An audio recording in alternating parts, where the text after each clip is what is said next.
Shoulder deltoid muscles. Which exercises make each part of the muscle work? We have the anterior, the middle, and the posterior part of the deltoid muscles.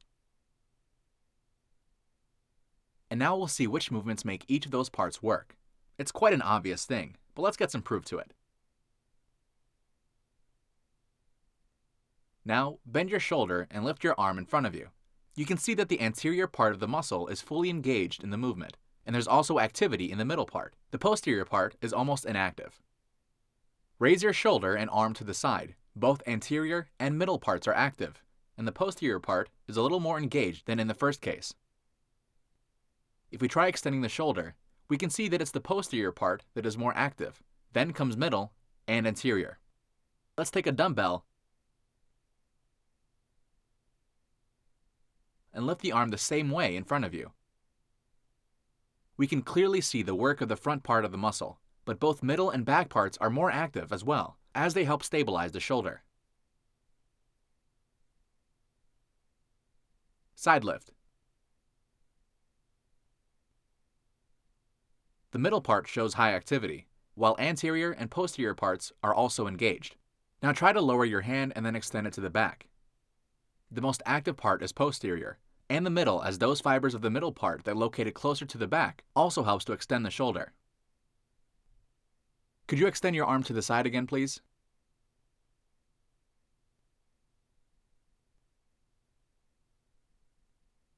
Here, all three parts of the muscle are active. Now put your arm down and try lifting it again, but bend your elbow first.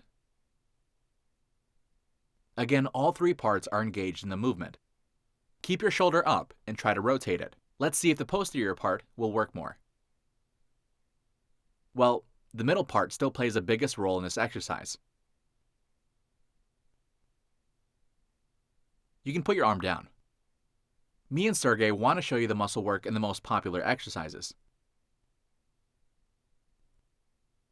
We just saw how the deltoid muscles work in different variations of movement. Leave us a comment if you want to see more. We'll show you more popular exercises and moves so you know exactly how they work. Let's try another one with the posterior part. We're about to have a little experiment here. Sergey will describe the idea. Normally in daily life, the posterior part of the deltoid muscle works as a sort of brakes. When you punch something, for instance, it works in eccentric mode.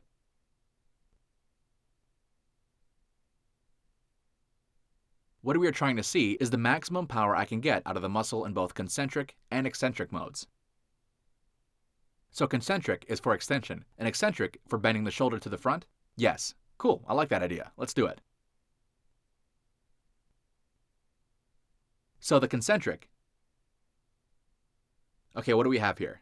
300, 400, 460, 464.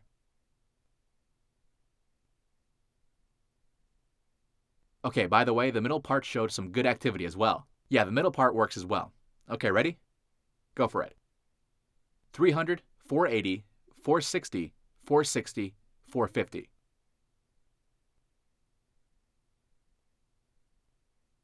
Let's try the extension once again. I'm really curious. Try to pull it to the center a little. I can see you're getting tired. It shows 340.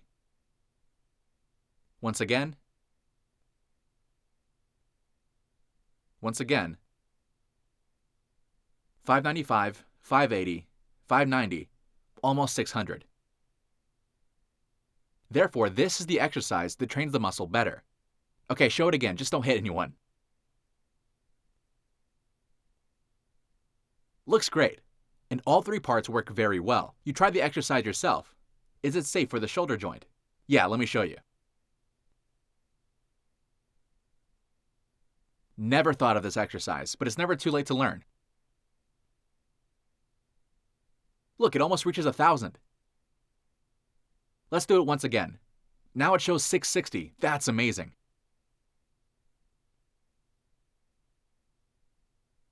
It's all about the work in eccentric mode. That's very interesting. You should try this exercise and see how you sense the tension. It looks like a quite advanced one though. You can do it with smaller weights too. Great. Any other exercises you want to show us? Yeah, I got a couple. Let's do it. The front part of the muscle can also be activated by a similar exercise. Let's do some more for the back. It's a bit easier with the front. I use 2 exercises. The first one is punching.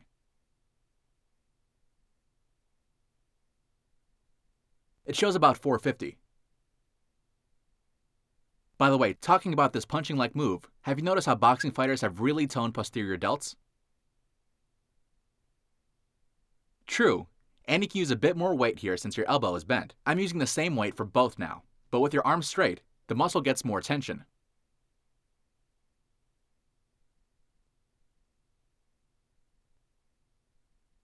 Let me give you the mic. So the idea is in giving your arm a sort of speed boost in the first part of the movement. And then in the second part, I slow down and the posterior part works as brakes and gets the eccentric work. That's really great. We're looking for your comments on these crazy exercises from Sergey Unikov. Give us your feedback on these new ways of work.